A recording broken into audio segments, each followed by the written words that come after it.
Alright, winter is here, so this is my so here's my Christmas list for Planner Premium. In order to understand this wish, we need to go back to Microsoft Project, because Microsoft Project has the option to set baselines. And I use plural for a reason here, because Microsoft Project has the option to save up to 11 baselines in a single schedule. There's baseline and there's baseline 1 till 10. And Microsoft Project even has the option to select tasks to update your baseline. So I'm not going to save it here, but let's take a look at what the baseline actually saves for us, because we have a schedule here, and way down below we can see that there is a deadline, and we're going to exceed that deadline by changing a couple of things. You'll see that little red marker there telling you that a baseline or that a deadline is being surpassed, and we're going to mimic a update of the schedule that doesn't supersede that deadline. So it's actually a good schedule. And now if you look at the schedule after this small change here, it looks like a good schedule. We're making the deadline, so what's wrong? Well, actually, because we already know, I saved a baseline. And if I go to View and I go to Gantt chart and I open up the Tracking Gantt, I get more information about that baseline and its project and its current state. I can see red for the critical path. I can see blue for the tasks that aren't on the critical path, mainly because they're already done. And I can see what the baseline situation of the schedule was. And I can see that I'm widely off track from the original schedule. So I have a clean view of what is different from the current schedule as well as the previous schedule. And best yet, I have a large set of baseline tables or columns available to me where I can see the variance between work, for instance, and baseline work. And there's variance fields as well. So duration variance, start variance, finish variance, work variance. And I can set an additional baseline. Very important for us to track the different scope creep inside a schedule that takes a long while. So now I have the option to both see the original schedule, baseline, as well as baseline 1, which is a updated version that was approved by my management. So the need for baselines is, I hope, apparent to everyone that works with schedules. You just need to know what happened with your schedule during the life cycle of your project. Now, if we take a look at what we can do in Planner Premium, which used to be called Project for the Web, by the way, so it does hint at the term project. It doesn't anymore. So maybe it's not in the cards for us to actually be able to do projects within Planner Premium.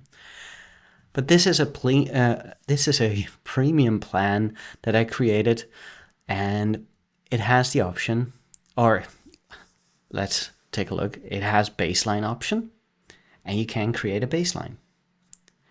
And that's the extent. Oh, wait, there's one good thing about the baseline in Planner Premium. You can rename a baseline, which is very cool because now you can state, okay, this is the original intent. But then it's the only baseline that you can store. And there's no option for us to look at work variance, start variance, finish variance. Any of the task level variances is not in here yet. And I'm saying yet because in the Dataverse backend, there is tracking happening, but it's not for the UI. It's not visible. There's not even a tracking Gantt here. So I don't see a visual representation of my baseline. So Santa, please give us that baseline info. For my next wish, we need to take a look at the Power Apps version of Planner. For Power Apps version of Planner, what we have is we have named orgs, which is the MPUG, the TPC environments, and we have a default environment. Now, in the default environment, you can store projects just like you can do in a named org in a situation. But there's a big difference because the plans and let's call them plans or schedules. The schedules that you store here only show up. Oh, no, this is the default environment. They do show up in the Planner app in Microsoft Teams. So this one shows up in my plans because it is saved in the default organization. And the default organization is bad for all intents and purposes of a production release, because on the default environment, everyone is a owner. So that means that any person can just go in and save this project or change it or delete it even. Now we can make a little bit of changes here, and what you see is a model-driven Power App combined with the tasks section of Planner Premium. And we see that this is Planner Premium because we have the baseline there and we have the option to add goals as well. So this is a premium environment. So this is a premium project. But it's also in the default environment, which of course doesn't suit our needs. So what we're going to do is we're going to add Miriam to a group and make sure that that group is also visible in our Planner scenario. So in the My Plans on Planner Premium, or in My Plans on Microsoft Teams, for instance, or in the cloud, it doesn't matter when or where. This classification thing bugs me. If anyone knows why I need to select a blank slate there in order to continue, please let me know in the comments because I'm dying to know. Okay, so I have a baseline, I have a project, I have a group to which it is attached. So I have everything I need to show this project in Planner Premium in either the web or in Teams. So let's just do that. Here is all my projects from this default environment. And if I refresh the page on planner.cloud.microsoft, you'll see that this one shows up in my plans. But let's go to a named org. A named org is interesting because it gives you more flexibility and security. So I created a project app here based on the Project Accelerator. So this is a free app that you can download from Microsoft and you can fine tune it a little bit.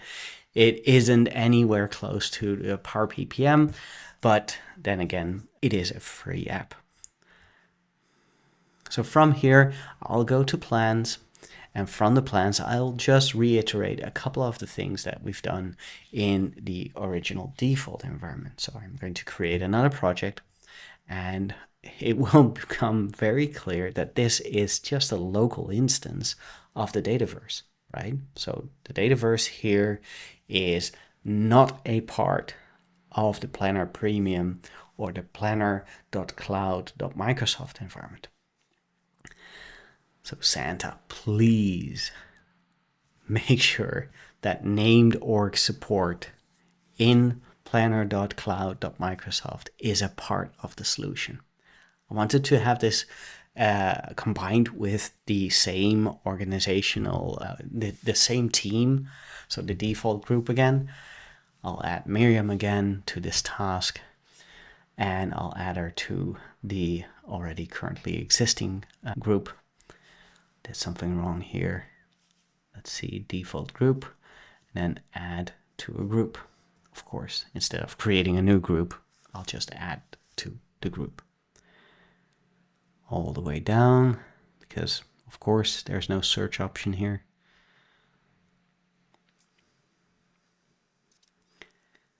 And there we go, default plan.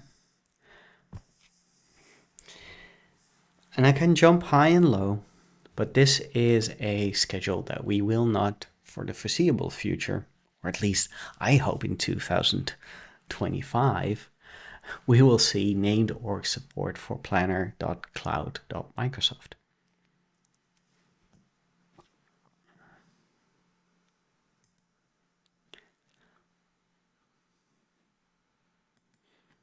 This next one is a very short one, and it is support for better out-of-the-box reporting. I'm looking at planner.cloud.microsoft again. I'm looking at a premium connector, a premium plan, because I have the Copilot, I have the baseline, I have the goals, and these are the charts. This is all there is from a out-of-the-box scenario for reporting. And scheduling on Planner is complex. There is a template, but it doesn't work fully. So Santa, please, more reporting. Please, pretty please. The next up is another one that's high on my list of wishes, and this is the last one, I promise. These are all the fields that we have available inside a Planner Premium plan. And we can create new fields, like a yes/no field. And yeah, it's a local field, only local to this specific plan. So it's a local custom field for this plan, which of course doesn't work if you want to be an enterprise-ready organization. So if I move to any of the other projects in my list or any of the other schedules in my list, I won't see that column or that field. It's not in there. So I would need to recreate that each time I create a project or a schedule. I could, of course, work with templates, but those are also not enterprise templates that I create on my organization. I would need to copy projects over from a previous project. And that's something that you don't always want to do, I believe. So on a model-driven Power App, these are custom fields that are across schedules, but that's on a meta level. So that's on a project level, not at a task level, such as the ones that we showed here. So even in a model-driven Power App shell around our scheduling engine that is Planner Premium, there still is only the localized task level enterprise fields, or the task level fields. They're not enterprise fields. So let me just see if I can open up another schedule and see if that field is present. And I guess you can already guess it's not. So it's not there.